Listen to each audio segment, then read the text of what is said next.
नमस्कार. तर आज मी बनवणार आहे काजूची भाजी आणि तुम्ही ते बघू शकता मी काजू उकडत ठेवते आहे. आणि हे काजू मी का उकडत ठेवलेत हे थोड्याच वेळात तुम्हाला समजणार आहे. त्याआधी मी साईड बाय साईड इथे भातसुद्धा शिजवत लावते आहे आणि इथे जो मी तांदूळ वापरते तो बासमती मोगरा तांदूळ आहे आणि खूप छान अशी चव आहे त्याची आणि या भाजीसोबत अगदी मस्त लागते एकदम. सो भात शिजवत ठेवला आहे आणि इथे तुम्ही बघू शकता काजू शिजत आहेत. आणि जास्त वेळ न शिजवता फक्त मला वाटते मी हार्डली 5 मिनिट बॉईल केले आहेत. पूर्णपणे शिजत नाही काजू. तर हे कशासाठी आपण करतो जेणेकरून ह्याची जी स्किन आहे, ह्याची जी वरची लेअर आहे ती सहजपणे निघाली पाहिजे, जशी मी आता काढली आहे.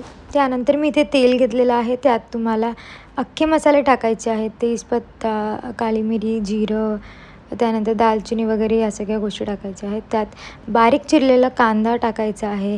त्याला छान परतवून घ्यायचं आहे. त्यानंतर बारीक चिरलेलं लसूण टाकायचं आहे आणि दोन्ही गोष्टी अगदी गोल्डन ब्राऊन होईपर्यंत तुम्हाला शिजवायचं आहे.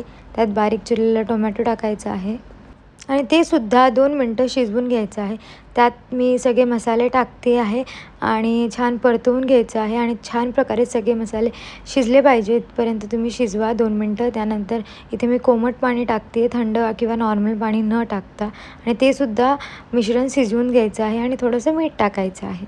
आणि त्यानंतर मी इथे काजू आणि बटाटे जे कापून ठेवले होते ते इथे टाकते आहे आणि ह्याला सगळं मिक्स करून घ्यायचं आहे तुम्हाला. आणि त्यात मी आता नारळाचं दूध टाकते आहे जेणेकरून छान अशी चव येईल ह्याची. आणि हे छान मिक्स करून घ्यायचं आहे. त्यात मी इथे आमसुलं म्हणजेच कोकम टाकते आहे आणि ह्याची जी चव आहे ना ती खूप छान लागते.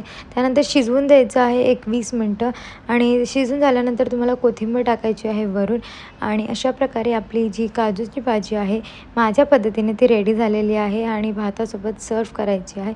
सो ही व्हिडिओ तुम्हाला कशी वाटली तर नक्की कमेंट करून सांगा आणि अजून जर तुम्हाला असे रेसिपीज हवे असतील तर do subscribe my channel. Thank you.